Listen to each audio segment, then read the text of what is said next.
Welcome to the Orange Hammer Podcast. My name is Corbett Storick. I've been a licensed general contractor for 8+ years, specializing in new construction, renovation, furniture building. I'm the son of an architect and an interior designer, and I've been surrounded in this industry since birth, watching all aspects from concept, design, build, punch list, and of course, all the problems that come up in between. In my time in Durham, North Carolina, I've noticed a significant gap in knowledge between homeowners who need work and the people who do the work. On this podcast, I hope to break down the process of homeownership from the perspective of both the homeowner and the contractor in an effort to help raise the knowledge of homeowners about their homes and the construction/renovation process. I hope you enjoy. If you're enjoying the Orange Hammer Podcast, or if you have a topic that you want covered, or have recently done a project, please contact the Orange Hammer Podcast.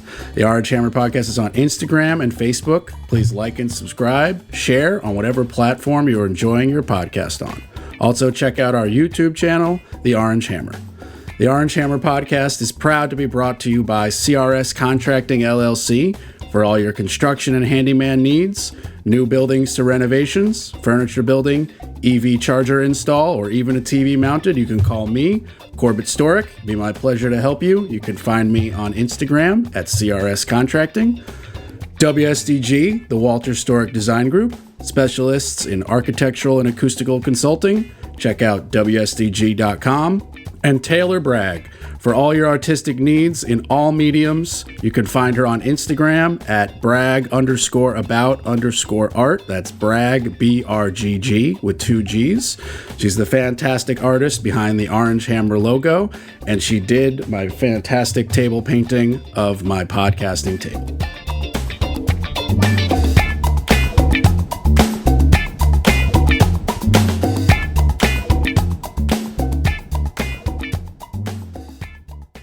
The Orange Hammer Podcast is proud to be brought to you by Stacy Sloan with Keller Williams Elite Realty, proudly serving the Durham and Triangle area for 25 years.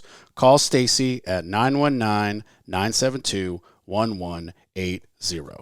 The Orange Hammer Podcast is proud to be brought to you by Rachel Z with Rachel Z Real Estate Team Realty. From the Triangle to the Triad, call Rachel Z at 919-323-6068. All right, everybody, welcome to another episode of the Orange Hammer Podcast. Today, Gabe LeBlanc is in the house. Gabe, how are you doing? Doing pretty good, man. Pull that just like a tad bit closer. There we go. Awesome.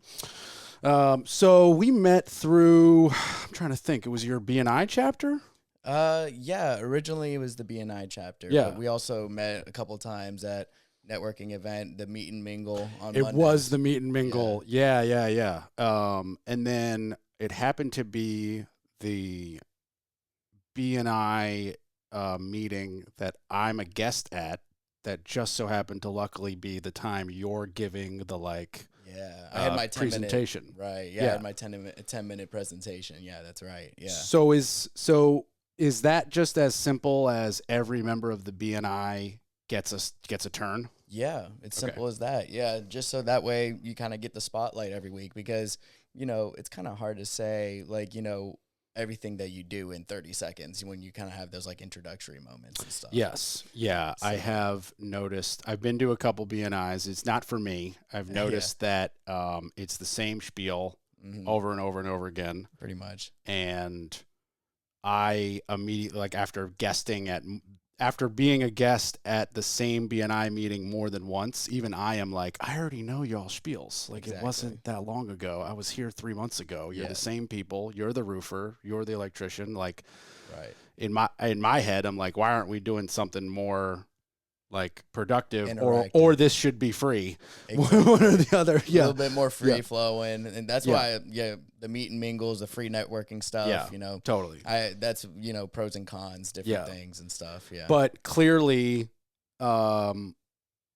you find it valuable or you wouldn't spend the kind of money you spend to be a member. Yeah. I do find it valuable, and I think with anything you do networking is you're kind of always trying to build that network. And if you keep showing up and showing your face, that's when people remember you, know? And for me, that's what it is, just showing up. And to have that, and particularly my group, you know, like for me, I was like a avid just BNI visitor. You know, I wasn't really thinking about joining one, but that one more just made sense because they had all the connections in real estate, vendors.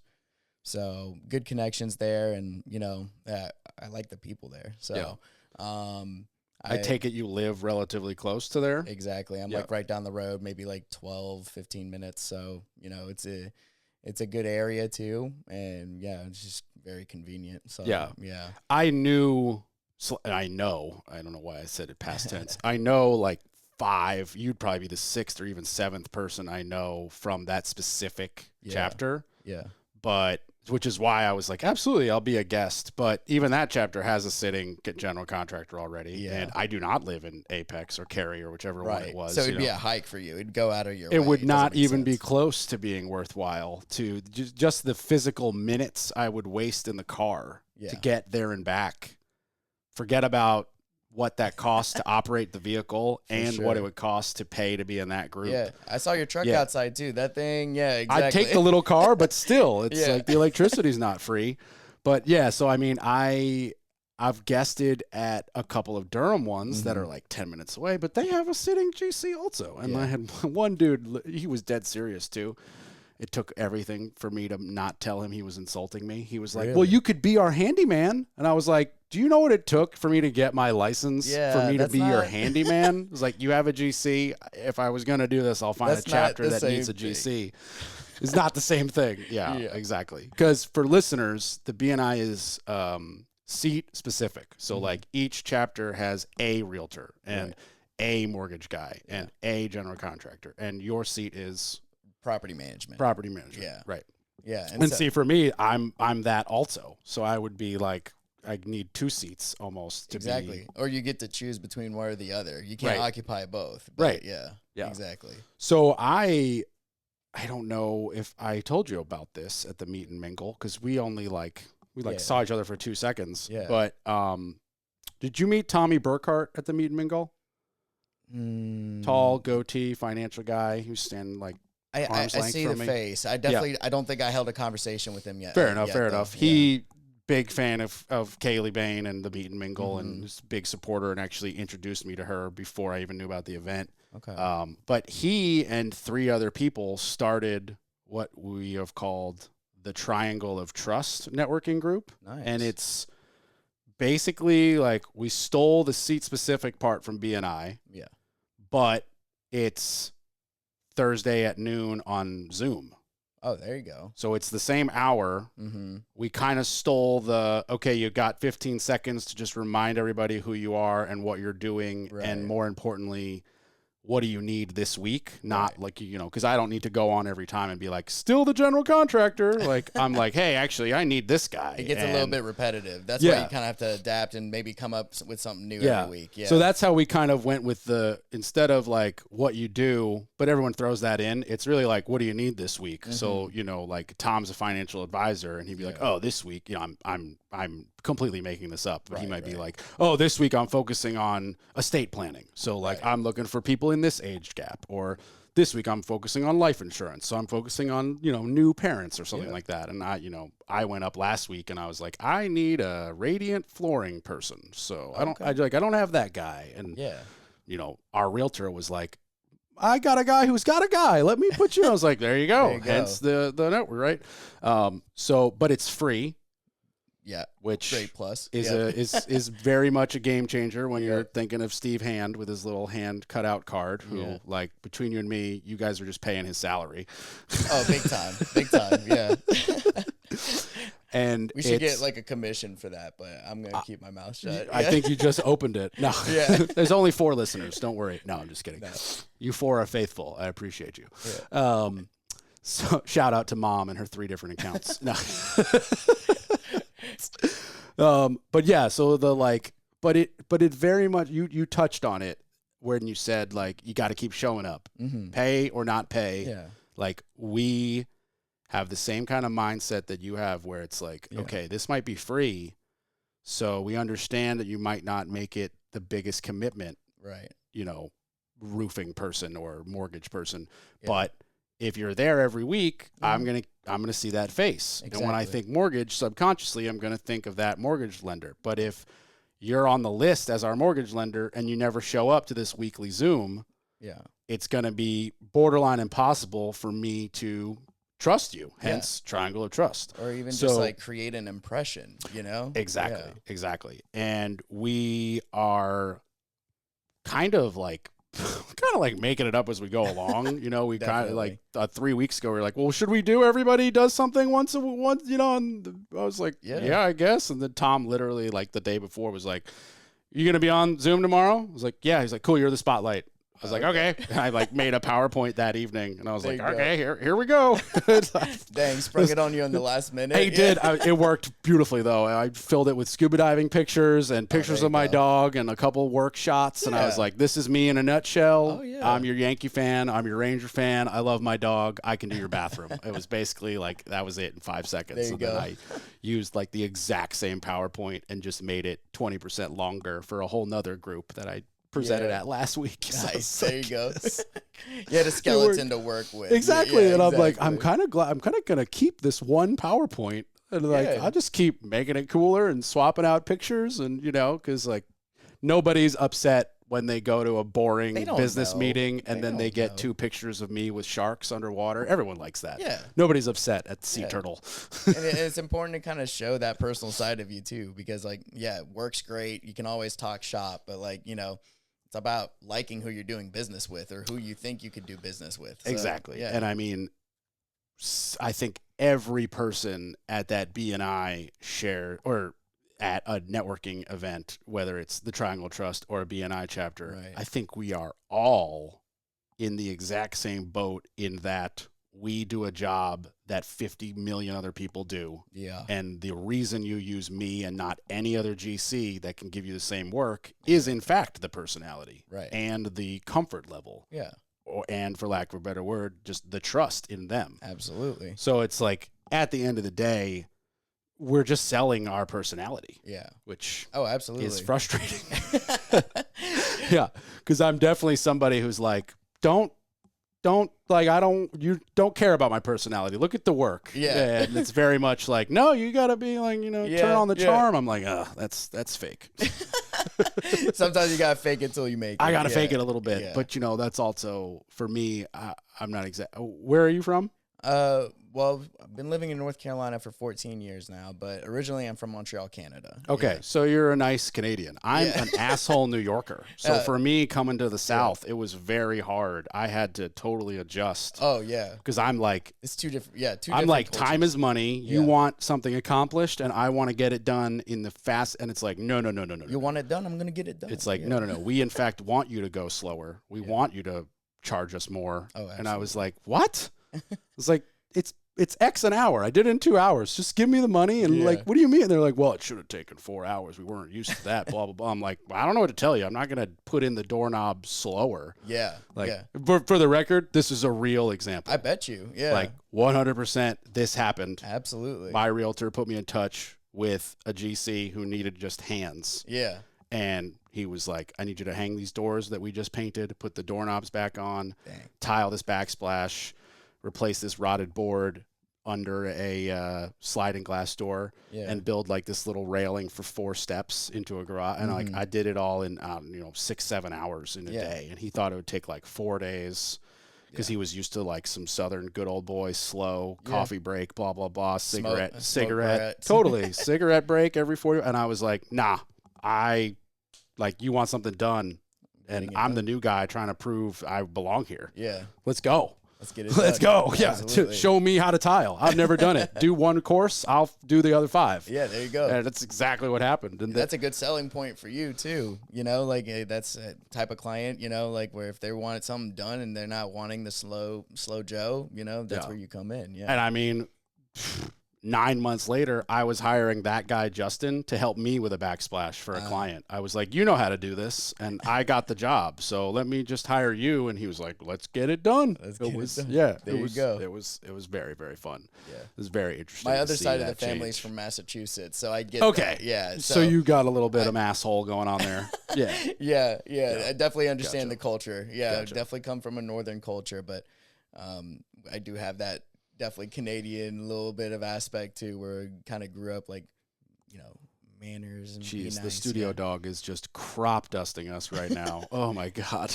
I have a terrible sense of smell, especially with this pollen going on right now, so I can't smell anything. Well, this 13-year-old old fart is just ripping them. Woo! Okay. All right, so let's dive into you a little bit. So property management, that's pretty self-explanatory. So bring me back to the beginning. Is this, I feel like you told the group this was a family business? It is, yeah. Okay. Yeah. So parents, grandparents, where did it start? Yeah, so my parents invested in a property management franchise, Real Property Management. Yeah, they invested in it about 10 years ago now. And back then I was in college, I'd come help out whenever I could if I was on break or whatever. Which, I guess I kind of use my degree now, but not so much. What was your degree? Hospitality management. Oh, yeah, you use it. Yeah, it's very customer service. So that's, I have a background in that. Tried doing, hotel management. That was going to be my thing. And then COVID happened, so my career kind of came to a standpoint there. Yeah. And then, I did a couple of different other jobs and even sold cars at one point. And then, finally kind of realized my best opportunity was always going to be right at home. What kind of cars? Used cars. It was great. Oh, used cars. Okay. Yeah. So you were the slime bag. Yeah. Which, the Canadian slime bag. So that was my whole spiel was that, I'm looking out for you. Like I'm the nice the Canadian guy. me is trying. I'm the nice car salesman, Hey, and it worked out. I actually did pretty good there, but definitely I did, a year there and I realized, this isn't for me, So it was something new and I tried it, but yeah. What was that your worst job? No. What was the worst one? A worst job? I mean, actually, Real Property Management. No, just my wife might agree with you, but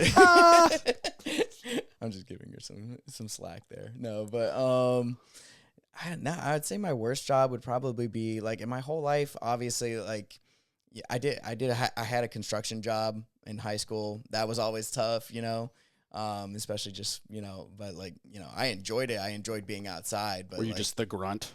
Yeah. I worked in electrical. And I was just digging trenches all day. So, that's not fun. Yeah. So that and obviously I remember there was one job, a hotel that I worked at that was not a great environment. So just a little. I'm never one to really complain. I'm always here to work stop hard. being Canadian for 5 seconds. I want the juice, man. Give me the juice. Yeah. Well, so I mean that's kind of after college. I got this hotel job, and I was promised certain things that I would be moving up the ladder. The guy that hired me was taking me under his wing. Next thing I know, he's gone. He took a different job, and the next person that came in. Yeah, she had it out for me because she kind of, she understood where I was standing, and I was coming for her job. I was supposed to be replacing him.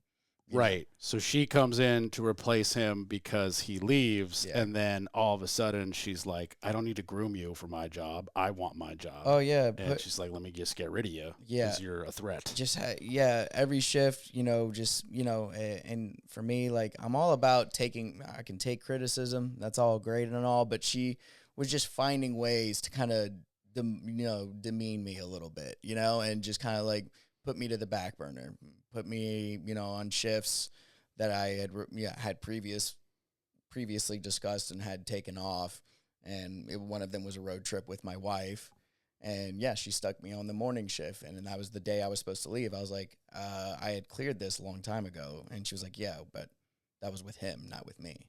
And so like just a bunch of petty little things. You know? So I mean, there's just no need for any of that. Sure. That's just like, that's unfortunately one of those situations where like you have no idea or obviously control of like their personal crap and what's going on in their life, and it's bleeding over into a work environment, but they're your superior, so you have to just be like, either you're gonna have to swallow it, or you gotta swallow it until you break, and then you quit. Exactly. Or you do like me, realize, hey, this is not good, and just bow out. You know? Like, well, there you go. The next thing. You just you realized it before you got to your breaking point and quit. But so like, you know, you didn't let it beat you down, and you probably it sounds like we're in a better financial circumstance than somebody who would have had to just take that for however long. And that's the thing, you know, they don't tell you, especially nobody told me how much money, how long it would take for me to make a good financial,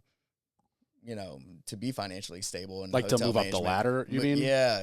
And then, you know, you're talking, it's a lot of hard work for just peanuts, really. So what kind of, because I know so little about that about industry. Like hotel management. Yeah. So like obviously regionally, even country to country changes drastically, but like ballpark me, what's an entry level hotel management position, and how many years does it take for you to get to that salary that's correct?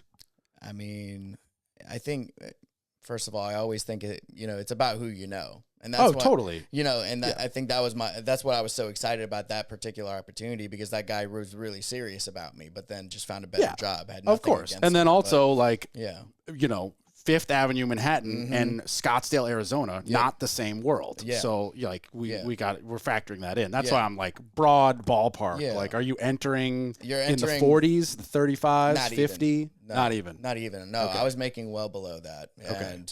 And, you know, I would say like, were you like a bellboy? I was front desk.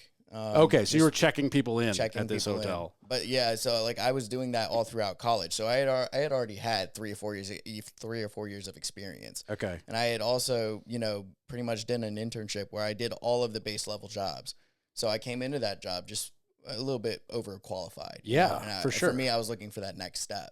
But it sounds like, granted, not everybody has that like connection to this guy who sounds like he was the concierge basically. Oh no, this guy was like the assistant general manager of the hotel. Okay, so even higher than he was like the second highest guy in the hotel. So, right. Yeah. So you come in with all these amazing qualifications, but arguably the biggest thing you came in with was however you made that personal connection. You have this relationship with this guy who's like, okay, you are the type of person who is overqualified, and I know that, and you're the perfect person I can groom to be the assistant manager of the hotel. Exactly. Yeah. That was the kind of the game plan. Like, I'm going to start you out, make sure you understand the front desk again. Sure, you're going to crush it. But, like, as the months go on, you know, let's ramp you up. Yeah. You know? Okay. And, unfortunately, it just didn't work out. So let's pretend it worked out. How many years, because you said you found out way after the fact, like how many years are you putting in at arguably not enough money before you're making that 100+ K? It was definitely too long for me. Yeah. But yeah, no. I mean, is it like you got to wait 10 years? Yeah, maybe five to 10 years. Okay. Yeah. And you know, you can climb up management, but like the real money kind of comes in when you're the assistant manager, like that one or two first or second guy. Yeah. And, you know, that's what I wanted to be, was the second guy, and I was trying to do it as fast as possible. Yeah. What I didn't realize is that my degree, like, although, you know, having it really didn't feel like it held any weight, you know, like even once they're in the door, they don't really care anymore. No. Yeah. Absolutely. And even when I looked for other hotel jobs after that, you know, crappy one, you know, like they'd be like, oh, you have all this experience and you have a degree. But still got to start you at the bottom. And I'm like, I don't understand that. You know, so there was no ability for you to move laterally. Exactly. You had to just move and start right back. It's like killing all the years of, See, that's like it's kind of understood when you take that really low starting like tech salary job, that it's like, cool, suck it up for a year, or 2 years, and year 3 you're gonna get paid, right? But 5 to 10, that's so long to be waiting it out. Absolutely. And especially in that kind of like, and I'm not trying to say that every person who checks into a hotel is a savage, but like you got to deal with some people. Yeah. It's emotionally draining to front desk. You got to put on customer service voice the whole time. Yeah. You can never let that one unreasonable request break you. You have to always, it's a little different where I can be like, okay, this client sucked. I'm going to go home for an hour and blow off some steam and type up some emails and and then I'll call them when I've calmed down, you don't get that. No. Oh, hello. How can I help you? It's the front desk. And we'd love to, towels immediately. Yes. Oh, you'd like a fur coat? Let me run to the store. Like, you just have to Johnny on the spot. It's a completely different, brain, at least in my mind. It's so drastically different in terms of how drained I would be at the end of that day. Yeah, you're hitting it pretty close. Yeah, and it's long hours for just a lot of things you have to kind of deal with for not a lot of money. Yeah, for that long of a time period, it didn't make sense anymore. Yeah. So if anything, okay, this is gonna sound bad, but I guess COVID kind of got me out of that situation. So I guess that's a good thing out of it. Hey, trust me, I'm not a little bit. So. I'm not happy about any of the political or deaths or people who now have long-term diseases, but I can pull positives out of COVID. Yeah. And there's nothing wrong with trying to swing a horrible situation into a positive life experience. Yeah. I got to redo my bathrooms. I got to prioritize things in my personal life. Yeah. I got to realize that a lot of my subs can keep working. We just need a lockbox and phone calls. Absolutely. And so I can pull positives and still be sensitive to how atrocious it was.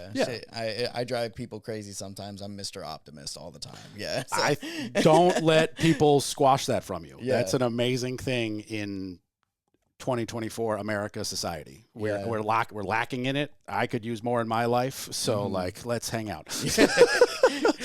For real. Yeah. It's it's a crazy world out there. Yeah. And you can let the non-optimist sneak. It's much easier for the non-optimist to sneak in the back of your brain than the optimist for some reason. The neg always wins. Absolutely. Yeah. It's that's like anything, reviews. People are quicker to write a bad review than a good one, Yeah, exactly. So that is an interesting thing, isn't it? Yep. I've always got knock on wood, I have no bad reviews, yeah. but all of my good reviews, I've had to reach out to the client and be like, hey, you seemed really happy. Would you mind? And they're always like, oh yeah, no problem. Yeah. But they don't do it the first day, so then you have to follow up. Well, also 1 out of 6 responds. Yeah. The other 5, it's just you leave it on read. They're like, you're a contractor. I don't care about you anymore. Yeah, I needed the toilet fixed. And now you're invisible until I need a shed. Yeah, exactly. So exactly. It's a very weird situation. Yeah. So to circle back, you mentioned it's a franchise. Yeah. So my parents invested in the property management franchise. My dad was let go from his job. So for them, it was more like, okay, what do we do next? Because I was fortunate enough to be, in a situation where my dad was he made enough money to where, my mom was to be a stay-at-home mom. Were they here? Yeah, here in North Carolina. Yep. He worked he was a chief financial officer for a big international company based out in Italy, and then got let go. So, they kind of had to, hey, what do we do next? We got to have income coming in. So they invested in the franchise, but then funny enough, my dad received a job offer for the same position with better money. So he took it, leaving my mom to have to actually run, start the franchise and, do it all on her own. So the first 5 years was just her, really. He did the books, but he was also that company was based in Austria, and he was traveling to Austria 2 weeks out of the month, every month. So wow. Okay. Did you ever go with him? Nah, I wish though. Yeah, Austria sounds cool. I want to hear about Austria. Yeah. I literally only know of Austria because of Arnold Schwarzenegger. Yeah, exactly. That's basically the only reason. Yeah, he's told me great things. He said the food there is great. It's a beautiful city. So it must be an incredibly interesting culture because we as Americans, are you dual citizen? So my Canadian passport expired, so I no longer have it. I just haven't had the time. Okay, so you're an American now. Yeah. Okay. Single passport now. Oh, lame. Yeah. Oh, freedom sucks. Yeah.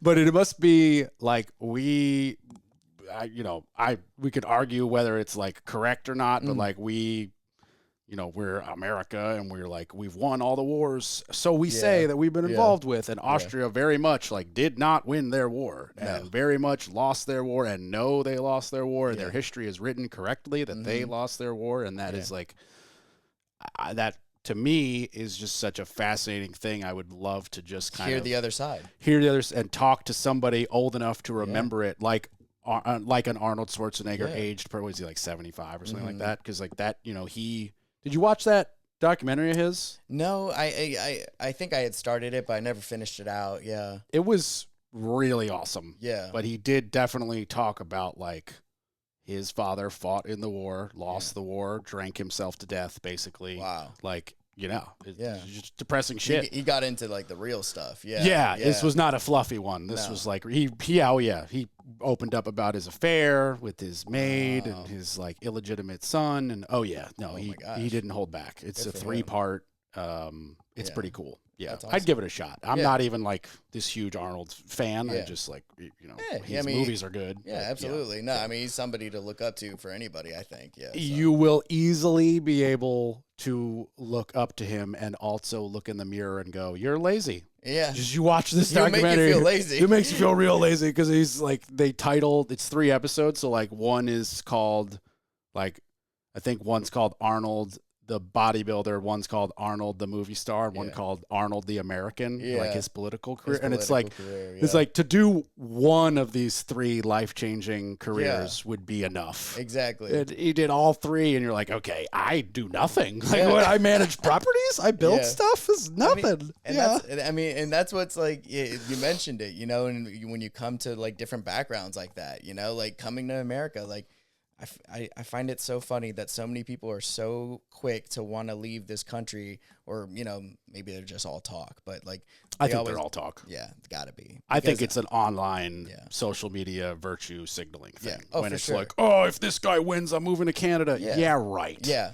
Go ahead. Yeah, if people are actually serious, I'd encourage them to go travel the world a little bit. My dad's job actually moved us out to France for 3 years, and that was the biggest kind of culture wake up call. And obviously such a great experience, but like you mentioned, like the war, and like what that would be like, they kind of tell a different story over there, They tell a more true story, in my opinion. A little bit. Yeah. I've been extremely lucky that through my parents' company, I've gotten to travel the world with them. Yeah. And I want to go and visit everywhere. Yeah. But I find it very hard for me to be like, I want to leave America and go to any other to live full time. Like it's pretty, there's a lot of shit in America I don't like, but if we really were to start boiling it down to a pro and con, we're going to give up all this to go live somewhere else where these rules apply. I'm going to stay. Yeah. It's the classic, like you think the grass is greener. 100%. It's usually not. It's usually not. Yeah. And like, I will take, all of the crap that whoever's listening is like, oh yeah, you should leave because America has this lockdown or this blah, blah, blah. And it's like, okay, that thing may suck, but you know what also sucks? This other thing that we only have here. Yeah. And you don't even know about anything over there. Like what you could possibly be like going through. Yeah. I mean, even just the complete like difference in culture change. Like, absolutely. Just to kind of catch up on that. Yeah. So my mom started the property management company, and by year 5, she, like I said, she was mostly on her own. I would help out when I was on break, but she was managing 91 properties. So for everybody out there, like just so that you kind of understand, managing 50 properties is a lot for just one person. They kind of recommend that you have like, that'd be the ceiling for one person. And she didn't have a team. So yeah, she was kind of a monster. She really, picked the company up and made it to what it is today. You're mostly doing single family or like apartment buildings, or we'll do single family. We don't have any apartment buildings. We manage individual units, but I'm definitely looking forward to getting in touch with apartment buildings and having that happen. I almost invested in one myself, but that definitely wasn't going to work out. So yeah. So these units could be in an apartment building, and you just don't own the building, or you guys only are doing single family? We only do, our portfolio right now is only single family homes, individual units. We have some multi units, no commercial apartment buildings, but we have like a quadplex. Okay, like a little condo, like 4. Okay. Yeah. So we got some multi-families, but no significant size. Like, I'm talking like 22 or apartment units, or 200. We don't have any of those yet. And so, as property managers, you own 0 of these. You're just managing them. Just managing. Okay, so John and Jane Doe live in Florida. They own a quadplex in Raleigh, and they don't care what happens. They just want the % of their rent that comes in, and you guys deal with it. Yeah, exactly. So we manage everything from A to Z. So marketing the property, doing the showings, background checks, all that good stuff. So, I mean, we really take care of it from that point. And yeah, we do have owners that are like that out of state that, they just want their checks, but obviously for them, like, they also want low cost and, when it comes to maintenance. And that's a big selling point of ours is that, since we've been doing this for 10 years, we've cultivated a really good kind of, portfolio of vendors that we use that, do give us preferred pricing, just because of the volume that we give them, the amount of work that we give them. And, that's one of our selling points, but, nice. Taking care of maintenance, dealing with the tenants, leasing it, all that good stuff. You guys type up the leases and all that? Yeah. Okay. Yeah, exactly. So you truly, as an owner, can be as involved or hands-off as you want to be. Yeah. Or maybe I spoke too soon. Do you have to be a level of hands off? Like how involved would you let an owner be if they like hypothetically, if the owner was like, I want to do the maintenance, but I don't want to find it. I don't do credit checks or background checks. Like, you have a different? When it comes to credit checks and background checks, that's us because that's our tenant. It's our lease, our contract. So, if an owner wants to cancel our contract and we have a tenant in there, we actually have to take that tenant with us. That tenant can't live there anymore or whatever, So the tenant is, if you're managing the property, the tenant is signing a contract with us. Real property management. Not the owner. Not the owner. Yeah. Okay. Exactly. But you talked about, do it yourself a little bit. Like, and so like that wouldn't work for us. Yeah. Because like we have a company similar to you. Yeah. That finds us a tenant. And then once they sign the lease, the company is gone. They're not involved anymore. Oh, they just do leasing straight up. They do the credit check, the background. They do exactly what you do. They would do the maintenance, and you could write them the check, and then they would send me, the owner, the deducted their fee. Yeah. But we're just like, we don't need that. We do have a program for that. So there's some people that, like that exact scenario where they're just like, hey, I need help finding a tenant, and that's it. And we have a contract for that. So that's like a different kind. Oh, okay. So we do offer that. But so you have levels. Yeah, we have levels. Yeah. But I would say, like obviously our preference, would be to manage it. Obviously for the financially for the company, it's better for sure. Oh, of course. Yeah, because we even our guy, I don't know why I'm not saying their name.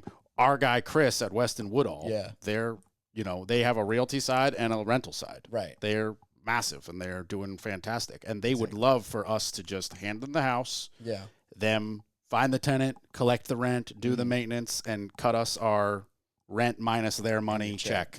And as a contractor who lives 11 minutes or less from all of my rentals, I just simply don't need them to do that. We're like, okay, you wrote this beautiful lease, here's our 1-page addendum that goes on the back that basically says rent must be in auto pay. And I must meet dogs if you want a pet. Yes. Because somehow I have a dog sense of like, he may look vicious. He's fine. Yeah, exactly. That little runt is going to chew my drywall. Yeah. Disapproved. Like somehow I could figure it out. I don't know how. And then Weston Woodall will be like, okay, cool. We found you a tenant. We did the credit. We did the background. We called all their people. Here's an email with 16 attachments. Let me know what you think. And then we all meet, they sign, I sign, and it's like, cool, here's my cell phone. Let me know if the dishwasher breaks. Yeah, and exactly. then like you don't call Weston Woodall again. Oh, yeah. And then if they want to like re-sign in a year, we just kind of do a 1-page. Yeah. The same contract applies. Here's the new rent. Yeah. Basically. Just put an addendum. Yeah. Yeah, exactly. Gotcha. So granted, I'm in the prime of my career and young and physically able to do all this, but like, you know, there might be a moment when I don't want to do this anymore. Exactly. And we'll be happy to be like, you know what, you guys can actually just deal with all this and we'll take a little bit less money. And like, you know, we're good on that. Exactly. It's about time to value, you know, and that's where, you know, that's my biggest thing is that like, you know, that's what I preach to, you know, all my clients is that, you know, we're here to offer you peace of mind. You know? If you don't want to be getting called on the weekend because there's a pipe burst or, you know, plumbing issue, whatever the case may be, you want some time back. You want to be able to not have to, you know, deal with that right away. Like that's what we do, you know, but so obviously we would prefer to like have kind of like that total control and make sure it's in our control because a lot can go wrong, especially. Yeah. And so we do have owners that are a little bit more DIY, but we manage it for them full time. And, you know, obviously, you know, it's a relationship kind of thing. And you kind of have to, you know, take your wins and losses with that. It's like you said, like if maybe they're a little bit too much on that side where like, hey, like, you know, I want to do everything and blah, blah, blah. Like, okay, maybe we're not a good fit anymore. Yeah, you know, like, for sure. And, you know, it's all about relationships and everybody's got different scenarios. So we try and do our best to work with all of them. Yeah. And so what kind of money does it, like, is it a flat fee? Is it a percentage based on the rent? What do you like? How does that work? Yeah, if you want to run one of my properties, right? So we do a percentage off the property, but we also in that, you know, in a little, we also have a minimum amount. So like, you know, that's mostly for like multifamilies. So like if they have like a bunch of 1-bedrooms that are being rented at like let's say $1,000. You know, and the, you know, 10% of that, 10 or 8% of that would only be $80 to $100. We have a minimum of like, let's say $120, $150, you know? So just to make sure that we're actually like being, you know, compensated for like work being done, even though it's just a smaller unit. You Gotcha. know? So the minimum 120 and the percentage, if you're above the minimum is what? 120. So minimum is 120, and then like our average like go-to pricing is 10%. 10%. Okay. Yeah. And for those who you're just finding a tenant for, what's that cost? I would have to get back to you on that. Yeah, because I actually haven't done any of those. My mom has, but yeah, all the clients I've worked with so far, I'm just fully managing. So yeah. Gotcha. But I can definitely find out for you. I'm just curious because, like, you know, you know, if it's drastically different than Weston Woodall, I could let you guys try once and see what happens. You know, hey, I mean, I'll call my broker in charge right after this. Yeah, we have. I will say this: we have easy houses to rent because we build them good enough that my buy-sell realtor is angry that she doesn't get to sell them. Oh wow! She's like, man, I wish I was selling this, and I'm like, you gotta wait 10 years for us to get 10 years worth of rent collected, and then we'll repaint it and you can sell it. Yeah, because we're always, you know, my mom and dad are professional architect and designers, and the stuff that I'm doing is great for me. But if we're being just honest about where I am in life and where they are in life, this is low key crap for them. Yeah, they're doing $1 million+ custom recording studios for everybody we listen to on the radio. That's what they do for a living. Jeez, yeah. WSTG, shout out, they're my biggest sponsor. But like, you know, so when my mom and dad are like helping me in our quasi LLC thing to buy this house and redo these houses, it's like child's play for them. Yeah. And then we'll look at each other and go, well, we're not putting Formica back in. We gotta get some quartz, and like we're not gonna put a fiberglass surround tub. We're gonna put in a tub and some tile walls. Like we're always just doing the little extra thing, thinking about like, well, would we want to use that? No, let's put in what we. And if you're putting a tenant in there, you're looking for long term, just something that's gonna be timeless. Like, you know, you're not trying to like bougie it up for just, you know. And like I said, we do background checks and everything, you know, but you can never really be 100% sure of who's coming in there. It's you true. know, you can do all the background checks and all the interviewing that you want, but you can never really predict it, you know? So, I mean, that's true. Yeah. I mean, And you don't know who you don't always know. You definitely don't always know. It's a leap of faith. I've got a horror story we could talk about next. Yeah. But I mean, I have found that the nicer finishes seemingly are getting nicer tenants. Yeah. And, that's very true as well. You know, and it's like when the, you know, I don't know, I'm trying to think of like a good example. When the it's not like you're doing like Section 8, you know. Well, we don't even recognize that as an option. Exactly. Neither do we. We strictly don't do Section 8 strictly because don't do it. Yeah, we make sure, you know, and you hit it right on the head. You know, like if you have a good quality product, more than likely the tenant you place in there is going to treat that property right. You know, like yeah, and we're also trying to think of like, how do we avoid a good tenant who makes an accidental break?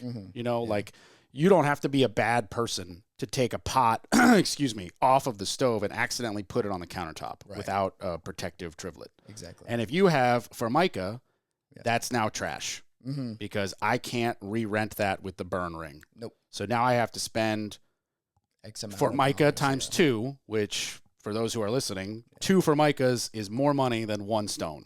Absolutely. So we spend 25% more the first time to put in the stone. And guess what? When you put the hot pot down, it doesn't burn the ring. Yeah. So now they screwed up. It was an accident. Yeah. No harm done. Right. And I get to just re-rent it. Exactly. And like, you know, we try to think of the little things like that. Like what's going to get the most use?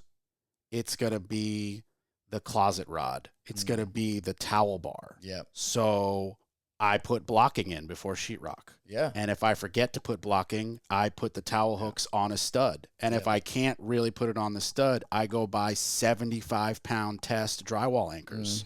And I throw the anchors that come with the rod away and I use my own. Yeah. This is, in the scheme of things, because I'm used to it now, almost not even more money. It's like the anchor, I buy them at the 60-pack, you know, and it's like I charge them to a client who needed 30 and I have the extra 40. Like it's just like one of those things now where it's like, okay, if I'm going to have to come out here in 6 months and fix this again, that's a lot of time and money versus let's just do it right the first time. Absolutely. Or, you know, spending a tiny bit of extra money to have the electrician split certain things that by code could be on 1 breaker, but let's put it on 2 breakers. Yeah. Because if they hook up a high-powered circular saw to this front outlet, it's going to blow the lights if they have the living room. The LEDs are going to flicker in the living room. They got too many plug-ins. Right. So let's just split those. Right. It's $40 extra for him to run it twice and do the breaker. Right. Because we're gutting it to the stud. So it's all open. Yeah. Or having a dedicated above my head shelf in the middle of the house, however we figure it out, that has a dedicated coax and a dedicated outlet for a Wi-Fi router. Yeah. Because in 2024, you need internet, you need it centralized, and most people don't know that if you put the Wi-Fi router on the ground, it's not good. You want it higher to get better, like that's genius. That's put it in the middle of the house, right where it should be. You don't see that a lot. Yeah, wow, that's really that's awesome. And it's like, it's not when you're thinking about it from the beginning, it's not hard or more money. Right. You know, like in the last house we did, we had a perfect master bedroom closet that was centralized, and we were like, great,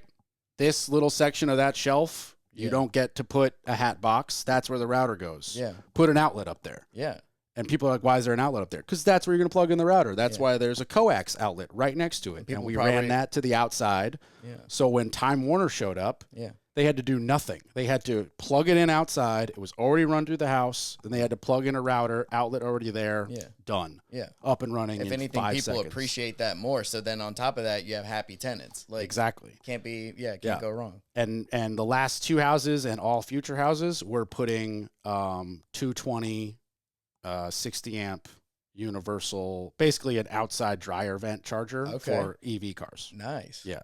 So the last 2 houses rather, even though the tenants don't have EV chargers, we did it now. Yeah. So like, so that in the future, because it's only like, and I trust me, I know there's people out there that are, gonna always say that it's never gonna be just fully electric.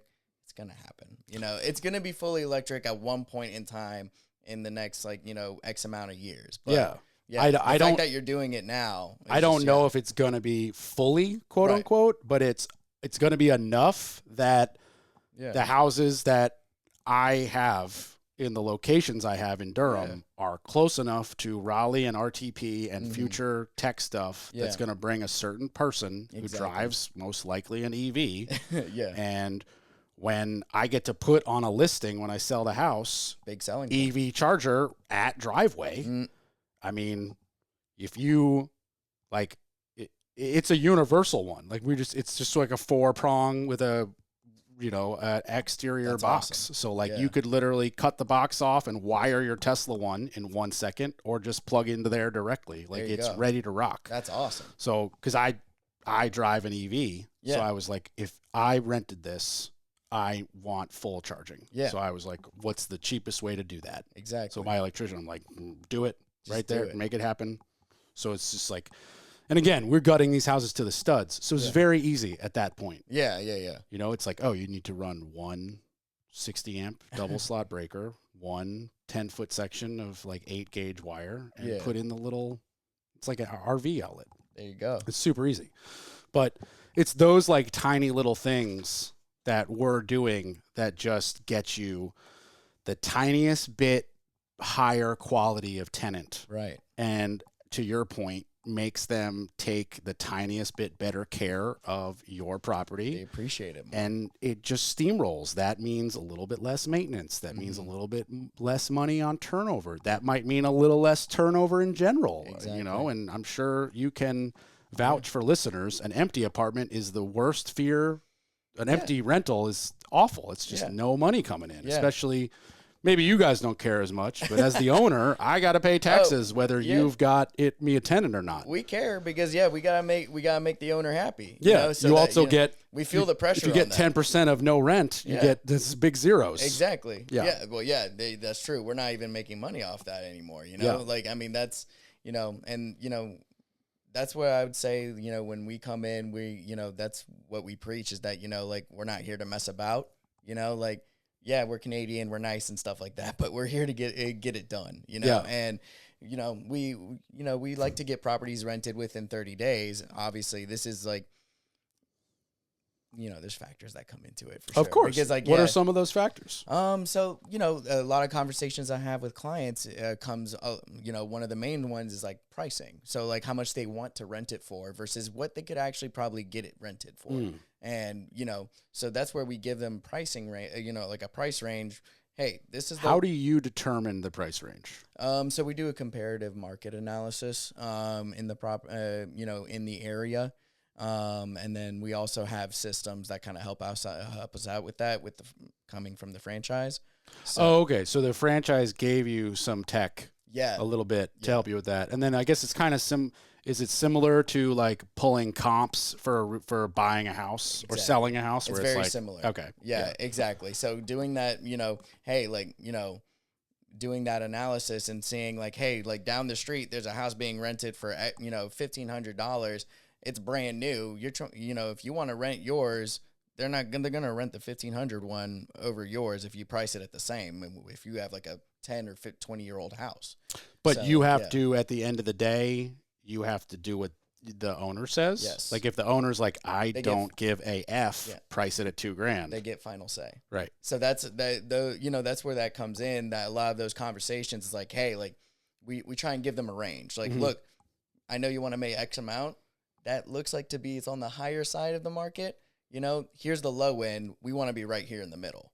You know. Obviously, like for us, we kind of preach like right down the middle. We'll get that property rented comfortably within like a 30-day kind of period. Yeah. See, Weston Woodall is similar to y'all in that they give us the number. Right. We have final say, like you as well. Yeah. But Chris and Chris is like number 2. Her name is Stephanie. They'll be like, okay, it's 1,700. Right. And we'll be like, okay, yeah, throw it up for 18. Yeah. And in 3 weeks, if you have no bites, we'll drop it $50. Exactly. That's kind of normally what we do. Yeah. And we've been, I would say, a straight 100% success rate, except for one house that sat for an extra 3 weeks because it happened to coincide with an unheard of rental drop. Yeah. Like literally we had it priced for $2,000 at their advice. And we ended up we ended up renting it for like 17 or 18. Like that's how much we had it. We kept dropping it every 2 or 3 weeks for $50, for $50, for $50, for $50. Exactly. And finally it was like, okay, clearly you guys were just wrong on giving us the number this time. Yeah. And they were like, we really weren't wrong. This is what the data said. And then some unheard of shit happened. And here we are now. And we were like, hey, we're doing the best we can. Now it's rented. Everyone's happy. But like, it was, it's stressful. It's a stressful time. Absolutely. Yeah. And they definitely were rather apologetic because it's like, they know that they don't get we give them a one-time fee of a month's rent. Okay. Which also happens to be the same amount as a security deposit. Yeah. So we basically, in our mental brain, we're like, we lose the security deposit to them. That's their fee to find us a tenant. Right. Which, depending on who you talk to and how expensive the rent is, might be too much or too little for their fee. Not really sure. But everyone at the moment seems very happy. Yeah. That sounds about right. Yeah. There you go. Yeah. So they were like, well, if we don't get you somebody, we don't get this $1,700 check. Exactly. So like they were feeling it, Yeah. but it was one of those situations where, they are the authority. Yeah. We took their wow. advice. Okay. We went, we took their advice plus the 100 because then we're always like, if we get lucky, great. Yeah. Easy to drop at 50. And it was, just kept dropping it. And it was the only time that we've had to drop it more than twice. Yeah. Yeah. And I think we dropped it 5-6 times before we got to that 17. I want to say it's rented for $1,750, but I just have too many properties to keep track of, and they're all about the same rental. They're all like 16 to 20 or to 2,000. And I'm like, I forget which one's which. Like right in that sweet spot. Yeah, they're all basically the same 1,500 square foot 3-2 or 2-2 single family home. Yeah. Because that's the go-to kind of like that's very like especially for this area. That's like the average. 100%. Yeah. Exactly. That's just like basically the mass majority of the houses that are in this particular. We all are in Durham as well. Yeah. So we have one property that is renting for like almost $3,000. Yeah. But that's like a 4-bed, 2-bath with a back house. That's a 2-bed, 1-bath, and then we rent it to an office, a company that uses it as an office. Right. So that's a very unique situation. Absolutely. They pay 6 months of rent up front at a time because they're like, we just need it on our books and we don't want to think about it and we want to keep staying. And we're like, you want to sign multi-year lease? Like, there you go. Yeah. we're happy to lock you in. Yeah. We're like, you guys are happy. We are very happy. That's another one of those COVID upsides. Like this company would have never done that. Yeah. They would have been renting some crappy retail or actually not crappy retail. I can't say that. Yeah. I don't know. But they would have been renting a retail office space for the foreseeable ever. Yeah. And COVID forced them into this situation, and now they're happier than can be. There you go. They've got this cool little tucked away private thing. Yeah. We, at our cost, carved them a second parking space. We're like, if that's really what it takes, we'll gravel a spot for you. This is not a big deal. It's not a big deal. Yeah, and nothing breaks. They barely use it. They don't use the showers. Yeah. It's an office. Oh, it's like, even better. Yeah, they're using the toilets and the kitchen sink. Like it's they've got subs in the fridge. Like they're not really like no one's there at night. Yeah, exactly. Yeah. It's not consistently being like worn in. Exactly. And, exactly. That's and huge. it was one of those situations where my parents totally wanted to buy it, to gut it, to live in it themselves. Oh, wow. And then we did only like $20,000 worth of work instead of gutting it. Yeah. Found this tenant, and then my parents were like, yeah, we'll rent it for a couple years and then we'll tackle it. Yeah. And then they found a better house and tackled that. There you go. And now they're literally just finished building their new Durham house. So like they're like, we don't need that one. Yeah. So they're happy. That's all that matters. Yeah, Yeah, exactly. Yeah, Everything worked out for them. Everything worked out. Yeah. Except for they have the craziest neighbor on the planet. It's so funny. Yeah. So they're building it's done. The house is done. Yeah. The last thing they want me to build They want me to build them a fence. That's the last thing. But even their fence has to get like approved by the historical department and like COA and all this crap. And like there's a hearing and the neighbor is at the hearing like, rah, rah, rah, rah. Like it's so ridiculous. Yeah. Hence the fence. Yeah. Yeah. That's also why we don't manage HOAs too much. Yeah. Like that's not. So this is one of those things where there's no HOA, but it's in the historical district. Okay. So you your HOA for all intents and purposes to do anything is the town of Durham, city of Durham historical department. It's like an ordinance thing, like a zoning. Yeah. It is. If anybody's listening, just don't ever buy anything in a historical department. There's so much red tape. There is. And you're not going to be able to do what you want to do. Like just to go buy something with no HOA, not in a historical department, and then do whatever you want. Yeah. It's like, Do you own a home yourself? No, not yet. My wife and I, that's something we have plans for. We just got married in October. So congrats. Nice. You. Yeah. We used, if not all of our savings, most of it on the wedding. So, we're kind of like in a rebuilding financially phase. Nice. And we're living in a 2-bedroom apartment right now, but looking to move out of that one. They up the rent on us again. You know, we've been living there for a few years now, so it's just starting to get a little bit too much. So we're looking for, a rental that's going to suit our needs and fit the budget better and use that, what we can save from that into buying a house for the foreseeable future. Yeah. And y'all are in, I want to say Cary, but it's Apex? Yeah, no, Cary. It's Cary. Morrisville. Yeah, Morrisville. Okay. Yeah.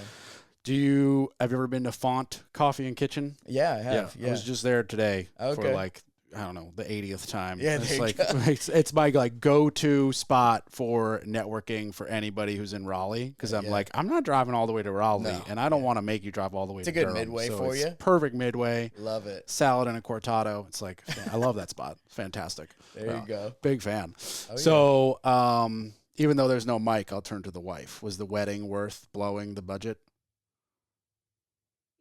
Okay, I got a yeah. Yeah. Okay, I'll take a yeah. Her and I talk about it all the time. Like, I think it was one of those things. Like, if anybody's going through the wedding process, we feel you. It's one of the more stressful things that we've definitely encountered, and it was one of those things. Like, is this even worth it? But now, now that we've had the wedding, it was. You had a wedding planner for sure. Yeah. Get one or you needed one?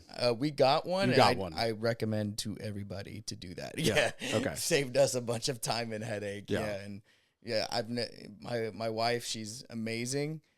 She's also very caring. So, I think without that wedding planner on the wedding day, she would not, she was the most relaxed I've ever seen her, which scared the living hell out of me. Because for her, it's always what's wrong. My gut tells me the internal duck on the pond legs were still kicking a mile a minute. I'm getting a shrug. Never mind. No, perfect. That's how it should be. I was scared out of my mind because you never see her in that state, really. She was just genuinely relaxed because we had Eddie McDaniel's wedding planner. He's awesome. The guy was in like gym shorts and like a gym t-shirt, like running around taking care of things while she was just getting pampered up, and it's like I said, like, that sounds like how it should be. Cause you definitely hear the nightmares of like the bride having to do everything while the groom is just like, I had to sleep late and throw on a tux that I rented and just not look hungover for pictures. And it's like, I'm glad that at least like you got to enjoy the special day. All right. So give me some deets. Where'd you get married? We got married at the Up Church in Cary. Church. The Up Church. Okay. I don't know the Up Church. It's a newer venue. It's it's really nice. Is it a church? No, it's not a church. That's just the name of it. One would guess. One would guess. I could see that. But they converted. Better than the Down Church. Yeah, I guess so. Because you're looking upwards, not downwards for your marriage, right? Yeah. One would hope, man. One would hope. Yeah. Okay. Yeah, so that historical house they converted into a wedding venue. Yeah. Okay. And then they built this whole conservatory separate from the house. So Danielle and I they had suites for us that's where we got ready in the historical house. Okay. And they had a conservatory down below, like with like a pond, and it was beautiful. Yeah. So cool. built a brand new conservatory, maybe like a year or two ago. So very new venue, and the price was really good for us. Those prices have now gone up because now they've gained popularity. We don't need the numbers. That's private information. Yeah. Okay. I'm more interested in band or DJ. We got a DJ. I always wanted a band, but then you realize how everything costs. See, for me, I'm kind of like, I'm with you where like, I kind of want a band, but at the end of the day, the band is going to play covers. Like a wedding band doesn't perform originals.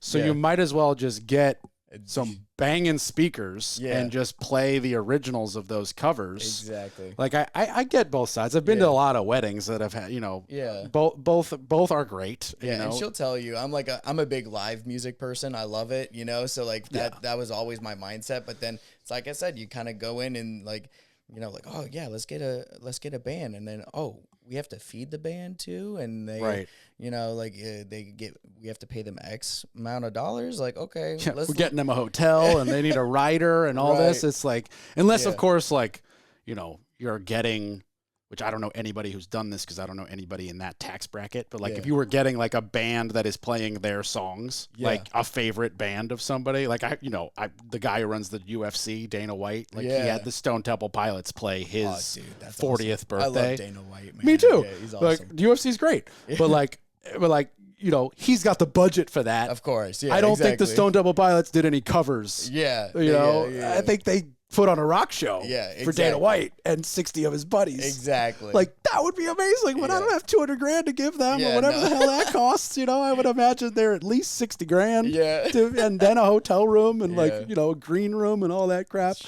Okay, what about food? Buffet or serve, sit down? We did plated. Yeah. Okay. So we did plated. Use a local catering or a restaurant? Yeah, and that was one of the things. So in using this venue, we were actually contracted to use this certain catering company. They just they're partnered with one, or you had to pick one of like four or something? Just one.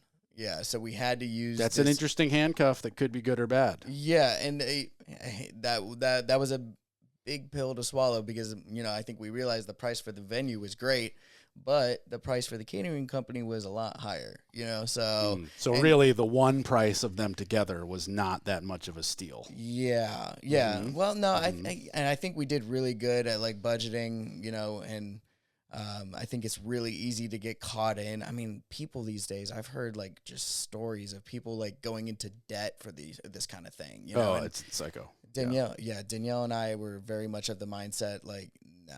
Like, I know people who spent over $100,000 on their wedding, and I'm like, okay, I mean, good for you. Yeah. But I would have much rather gotten married at a courthouse with 3 friends and spent $95,000 on a honeymoon for 3 months. Like, if I had $100K to blow. Or you buy a house. Buy a house. See, like now we're these people already had a house, so they were like, we're just going to throw a dope wedding. Yeah. But then I've also been, in the same year where I went to, in I think a span of 2 years, I went to like $120,000 wedding in the mountains of North Carolina, a $20,000 wedding in someone's backyard in LA, and then like I'm just guessing $250,000 wedding in a top floor penthouse in DC where you walked out the balcony and the White House was 400 feet away. Jesus. So just the venue alone had to be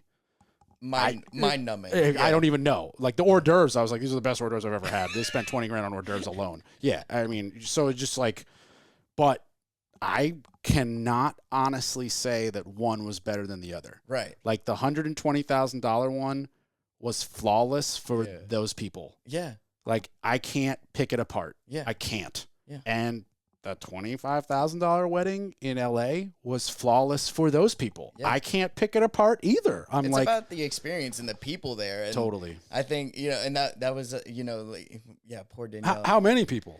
We only had 100. Yeah, close to 100. That's not small. Yeah. That's still a good size. We had was it more 80, I think?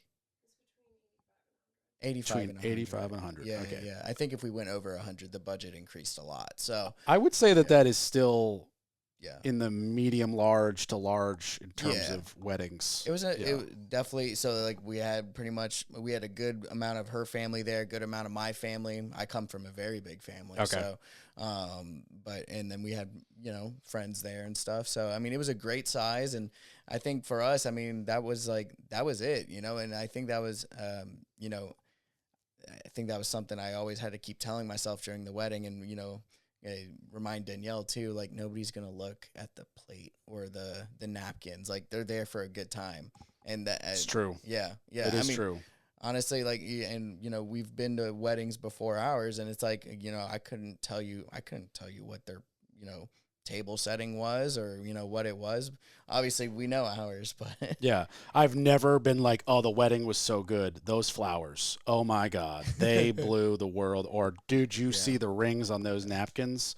Basically it's like, okay, if the chicken wasn't dry and the cake was sweet, and you just touched a nerve with me. And the bar was open. I was like, those are really, this is like, that's basically what people remember. It's like, are you gonna make me pay for the scotch, or is it like I got you a wedding gift? The scotch should be free, right?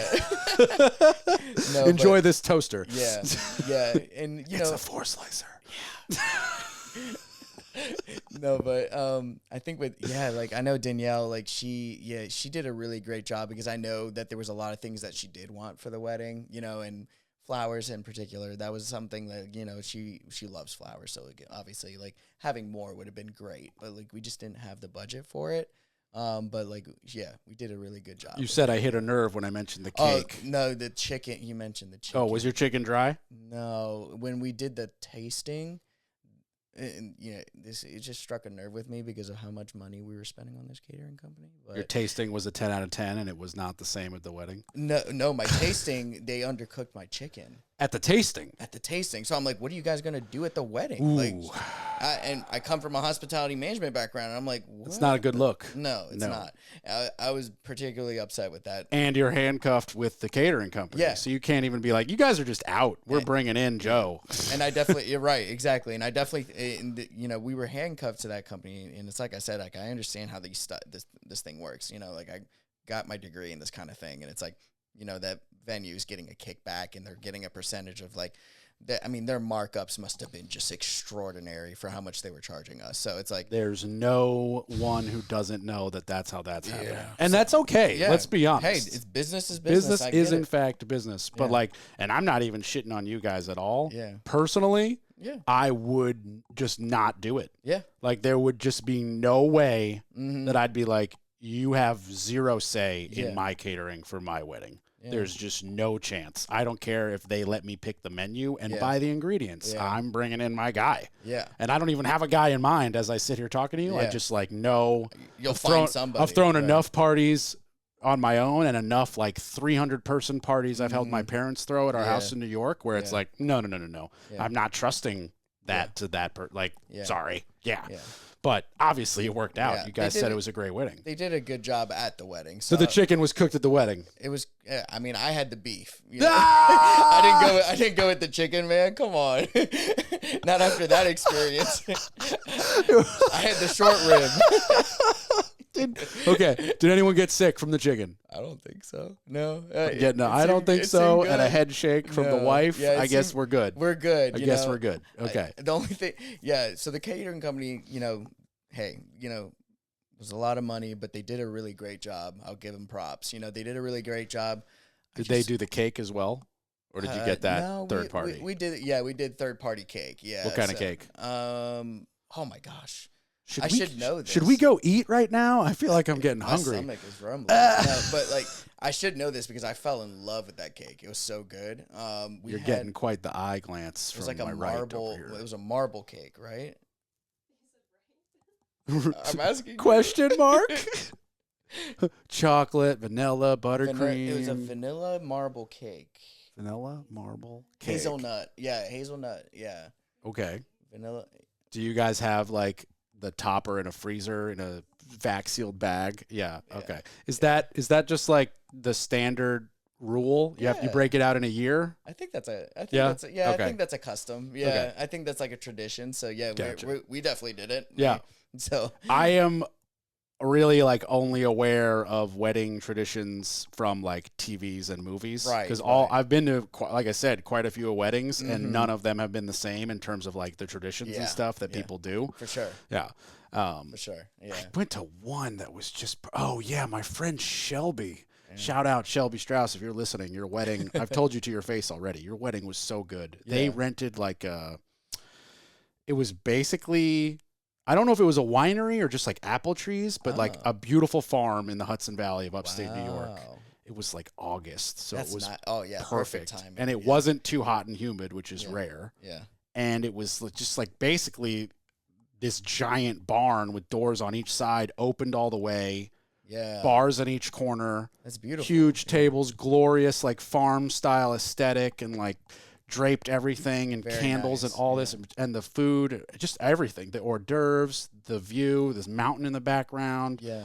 The like service was chairs outside under an oak tree that looked like it belonged in Harry Potter, like it was right out of a freaking movie. Yeah. And it was just like, you're looking around at the setting and you're like, could you even be mad? Like you couldn't try to be mad. You're like, okay, this is amazing. It's pretty cool. Yeah. It's just like, but I think you tap on it. You've tapped on it a few times that it's all that is sugar coated crap. It's the vibe. It's your people. Absolutely. It's how much fun you're just trying to have. And, you and the guest list is like, okay, who's the closest people we care about that we want to witness our exchange of love? Exactly. And it's like everyone's there for an amazing time. Dude, And with my crazy, I know we joked a lot about like Canadians being nice, but Canadians also like to party, man. Yeah. So I had my crazy family come up, and I mean, our wedding. If there's one thing I loved even more about our wedding was just like, nobody stopped dancing, or like there was always dancing all night. Like people were just having a great time. My granddad was dancing with Danielle's granddad. Just like having a great time. And like Danielle's mom got these like those like tube lights. That you like wave around. Yeah, I had friends that were getting in sword fights and like just pretending to stab people at my wedding, and I wouldn't have had it any other way. Did you make it like I've been to a few where it's like a 3-day thing where it's like Friday's a rehearsal dinner, Saturday's a wedding, Sunday morning there's a brunch. Yeah. And like after the wedding, we stop hard at 11 so that we go to this bar afterwards. Yeah. Like, did you have all of those facets, or was it just like Saturday's a wedding? So ours was actually on a Sunday. Price was less. That's another tip. Interesting. If you're looking to save some money for the venue, Sundays are less expensive. So did that affect people who could or could not come because of like Monday work?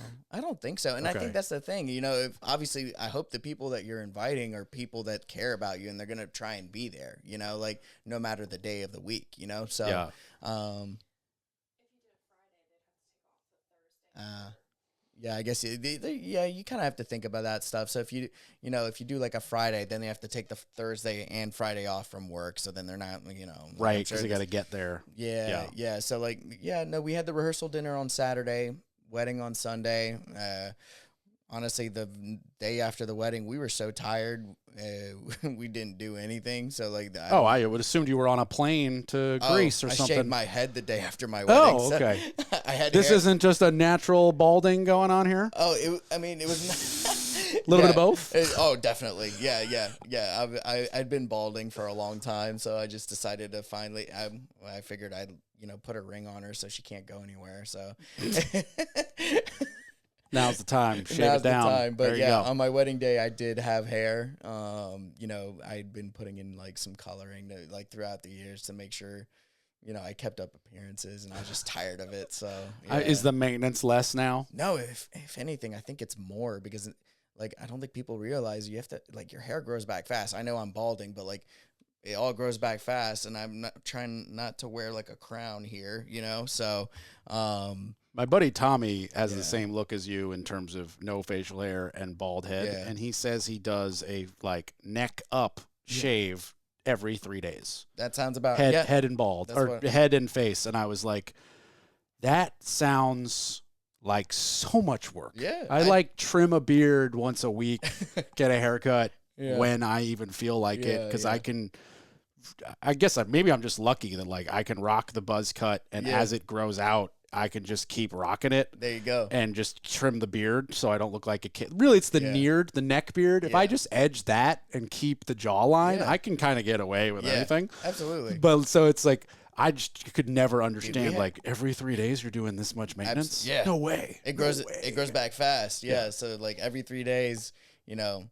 You need one of those. I've seen the commercial for like the handheld shaver with like the 8 heads, and you can just do like in like 4 minutes. You have one of those? Yeah, no, I actually have like, it's like more of it's shaped like a box, and but I do need to get one of those, and it's just a close trim, a close shave. A foil shaver. A foil shaver. Yeah, I use that for like the cheek right up here, just a tiny little, and like this down here. There you go.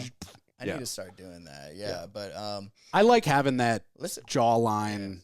You know what's funny? It's like, listen to us like complaining about this stuff as like men and like freaking women. I'm not complaining about it. I'm just commenting about the life I live. Yeah. But like how easy it is for us, and then girls, women and girls, it's like, oh, gotta take like 2 hours. Like I gotta make sure I get my hair done, and then like make sure I put my makeup on.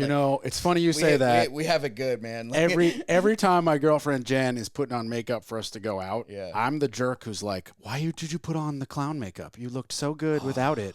And she's like, you're a dick. And I'm like, I know I'm a dick, but you looked so beautiful without any of that junk on your face. It's not required. Yeah. It's not required. Yeah. Some people it's required. Some people it's not. You have a very beautiful wife. Probably doesn't need a lot of makeup. She doesn't. Jen doesn't need any makeup. Jen's going to listen to this episode and be like, you're such a dick for saying that on the air. But, it's an authentic. Yeah. Yeah. But to be fair, guys get a beard to style. Yeah. And that is the equivalent, as far as I'm concerned, of makeup. I mean, some guys spend a lot of time edging beards, keeping them fresh, keeping them tight. I'm going to let you have that one, man. Yeah. You're not rocking the beard? Yeah. No. I shaved before this. Yeah. She doesn't, Danielle is not beard preference. Okay. Okay. And I do like my clean shave, but like, it's like you said, I'm having to do this every 3 days. It's like, ugh. Sometimes I take 6 days now, or like a week, Jen wants me to do the mustache, and I just kind of refuse. No. Yeah. Because I have to do the reverse. I have to shave the mustache when I go scuba diving because of the mask. Oh. So I look like this hilarious Amish person meets goat with my like beard but no mustache. Yeah. And then I go scuba diving for a week, and I come back and I let it grow back in. And I'll send her a picture like, oh, I shaved it off for scuba diving. And she'll be like, oh, I better get the reverse when you come home. And I'm like, you'll never get the trash stash. I hate it so much. Yeah. It's coming back, and so are mullets, and I don't like it. Mullets, I think, are pretty cool, but the mustache, get out of my house. Just get out. This husband. I'm only jealous because I can't grow it, okay? I can't do it myself. But okay, do me a favor. Go on Amazon, get a mullet wig, put it on, look in the mirror, and realize how terrible you look. Maybe I'll return that I'll do shit. it for Halloween. That'll be my thing. Yeah. Exactly. Be just unnamed baseball player number 2. Yeah. Mullet and mustache. Hockey player. Yeah. Hockey especially. Yeah. Well, see, with hockey, you got to knock out 3 teeth. And then it's like, when you're already missing teeth, you can do a mullet and a mustache. You might as well just look like, But then you get these like really, really handsome baseball players, and they're rocking this mullet and trash stash. And I'm like, guys, what is happening? What is happening? I do not like it. I always hated how much girls liked baseball players, and I mean, I get it. I know they got the tight pants and all that, but it's like whatever. Like, Or you're just jealous that we don't play for the Yankees? No. I don't know. Like, I played baseball as a kid, and it was the most unentertaining sport. I was like, I'm standing on a base. Like, let me freaking run. Like, let me do something, Like, I crack a ball once in a while, and it's like, Okay, like, so I don't know. I'm talking smack, but like, yeah. You're gonna lose that argument to me just because baseball and hockey are like my life. Yeah, and I love baseball so much, and like the mental aspect of what's going on. I watch the Red Sox, but well, that's it. I'm a big Yankee fan, so the rivalry is very deep here. Yeah. And March 28th is the start of the season, so we'll catch some games on TV for sure. sure. Have you been to the Durham Bulls games ever? No, but that's something I've been meaning to take Danielle, and I think Danielle shares that that mindset with me about baseball, how it's just very long and it's kind of like drug out a little bit, but like, hey, I'm always down to go to a baseball game and get some drinks. So when's the last time you saw a live game? Probably when I was in college at ECU. Yeah. So the baseball team there was always really good, and we would have tailgates for it. They were that good, and yeah, it was always a great time. So ECU's the Pirates, right? Yeah, that's right. Yeah. So I only ask because I'm losing track of years, but since you've been to a game, there have been now rule changes in baseball. Okay. And at first, even I, who's a very old school guy, was like, this is not smart. Okay. Now, I think it's one of the coolest things ever. There's a clock.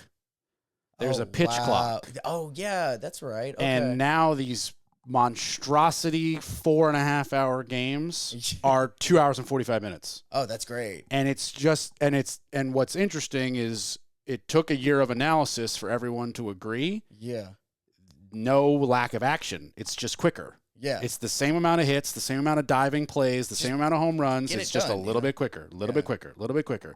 The ball gets thrown back to the pitcher, and the minute he catches the ball, a 16 or 17 second clock starts counting down, and he's got to throw it before it hits 3. Yeah. And the batter has to be in the box before it hits 8, or it's a strike against him or a ball against him. Right. And a couple of them were getting called the first year, and now it's pretty much flawless. It's like standard. Yeah. Okay. And it's just like, it's no big deal. Yeah. And it really does, like, you can go to a Bulls game now and be like, okay, we are out of here in 2:45. 3 max if it's extra innings. Yeah. We could even plan something after this. Like, right, we don't have to be like, this could could be 4 hours. It's not going to be like a whole day thing. Yeah, exactly. Exactly. Yeah. And that, I was super against it when it started. Yeah. I'm very much like my 75-plus-year-old dad. We're old school mentality and, let them take roids and smoke cigarettes. I don't care. And now it's like you watch this game and you're like, I got the same action and we're in and out and let's go. We don't have got to. things to do. Like, come on, don't want to be here till 3 in the morning and then I got to wake up for work at or 7. handcuffed to a 3.5 hour game. Where for me, I have to eat something in the ballpark, and I don't want to eat any of that trash. Man. Yeah. So if it's only 2 hours and 40 minutes, I can eat right before. Let's go out after. Yeah. I don't have to eat a $7 crappy hot dog. Yeah. Yeah. So for me, that's a huge plus. Like, you can get the best seat in the house at a Bulls game for $25. For $25, and do they still do the bucket, the beer buckets or something? Or okay, so I'm not a big drinker, so I have no idea. Okay. But I know that they used to do like dollar dog night. It was like 4 or 5 Thursdays would randomly be dollar dog night. I think that has now morphed into like they have a concession discount day where it's like instead of a dollar dog, it's like everything's $1 cheaper, which is drastically different than dollar dog. But they're always doing something cool. They have like Stranger Things theme night, Star Wars theme night, Bull Durham the movie theme night. Every Friday home game, there's free fireworks. Okay. And I swear to God, the fireworks show's 25 minutes long from a trailer they roll out right into the grass. It's worth the price of admission without even going to the game. That's awesome. And they, parking is cheap. And it just, obviously, I'm a very, very big baseball fan, and I live in Durham, so I am biased. I will admit, very, very biased. Yeah. But I'm trying to use the unbiased side of my brain right here. Yeah. It's awesome. The park is very beautiful. It's got a very Camden Yards Orioles feel with all the brick. Okay. Even though it's modern and new. Yeah. The food is definitely a B-, except for you can get a Chick-fil-A chicken sandwich, and you can get a pretty good cauliflower and goat cheese taco. I'm a big fan of those because it's on the healthier side. And leaving the game takes 8 seconds. There's no hour of traffic. Oh, that's awesome. Yeah. And if you're me, I'm a $9 Uber in 10 minutes. Yeah. it's pretty clutch. It's a no-brainer. Yeah, I get you. No, that's something I've been telling Danielle we should do. But then, like, I think that was something we always talked about. It's like, but, like, it's like, wouldn't we, like, baseball games are so long. So, like, the fact that you just mentioned that, I was like, okay, maybe. Yeah, that's a big, about it for that's a little big date thing. night. Yeah. Yeah. Dude, definitely. Check it out once, date night. Hopefully you want to go back again. Jen and I will join you. I mean, it is a lot of fun. Awesome. Yeah, it's a lot of fun. And depending on where you're from, you could potentially see your team's minor league team. Yeah. Like the minor league New York Yankees come down to play the minor league Bulls, who are the Tampa Bay team. That's really cool. Yeah, so the Tampa Bay Rays own the Bulls. I was a big Chipper Jones fan growing up. Who wasn't? Yeah. So, I mean, like, for me, like, I didn't even realize that he had, like, you know, when we moved here to North Carolina, like, I knew he played for, like, the Durham Bulls. But then when we moved here, I didn't realize that was, like, here. And I was like, that's awesome. Yeah. You know? So, yeah, I've always kind of admired that. That's really cool. The amount of prospects that have come out of the Durham Bulls is actually really impressive. Yeah, Tampa is one of the few teams that actually really builds from within. Yeah. Like the Yankees, who are my team, unfortunately, are very much like minor league. Who cares? We're just going to buy a player. Yeah. And okay, that's all the big teams. Yeah. But Tampa's like, we never had the budget. So we're going to build a team and we'll be competitive in 7 years. They did it. Yeah. And the Bulls win the Governor's, whatever it's called, the Governor's Cup every year. Yeah. They win it every year. Oh, yeah. They're the best. They're the best. And then they go up and play in Tampa. And like Wander Franco, they're like, who is this kid? I know who he was. I've been watching him crush the ball for 3 years. And then he gets called up and I'm seeing him on TV. Yeah, that's awesome. Crushing it against my Yankees. I'm like, shit. I watched him. I rooted for you. Yeah. Now I have to hate you.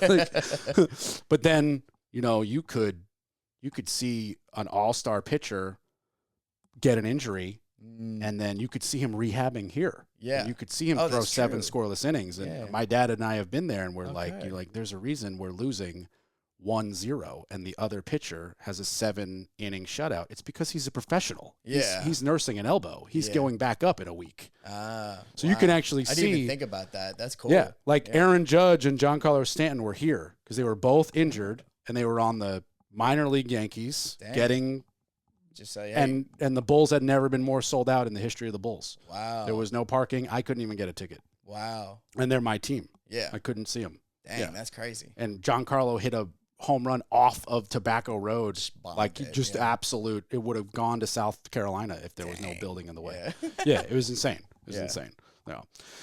Well, we could gab about baseball all day long. I'm sure you got shit to do and properties to manage, and I do, all that jazz. So I can't manage your property because I don't want to and I don't own it, but Gabe can. So Gabe, how does everyone call you? They can call the office at 919-827-1107. My personal extension is 204, so you can reach me right there. Awesome. My email is gabe@rpmexcellence.com. Awesome. Yeah. And I'm assuming that obviously if you've got a home that you want you guys to manage, but also if any of my tradesmen are listening, they should probably reach out to potentially be on your preferred vendor list. Absolutely. Yeah. We, like I mentioned before, we have a great portfolio of vendors that we use currently, but we are always of the mindset to kind of add to that arsenal, because especially during the summers, you know, things get kind of crazy with maintenance, so you can never tell when people are too booked up. So we like to have backups on backups on backups. There's no such thing as a Rolodex big enough. You gotta save every number because you just never know. Always. I mean, I must have 35 realtors in my phone, but I've never started deleting them. You just never know. No, you just never know. Yeah, absolutely. Jinx. Okay. So give Gabe a call. And as always, the Orange Hammer podcast and CRS Contracting can be found on all of your social medias, Instagram, Facebook. Check out the YouTube page. Leave a 5-star review on Apple Podcasts. That'll help other people find this and subscribe to it and all that jazz. And if you need CRS for anything around the triangle or want to come on the show or have me talk about something specific, reach out. Email is corb@wsdg.com, corb@wsdg, or cell phone 845-489-6057. Awesome. Gabe, really appreciate it, man. Hey, thank you so much for having me. I really appreciate it. I love what you're doing here. Thank you so much. Come back anytime. Awesome. Bye, everybody.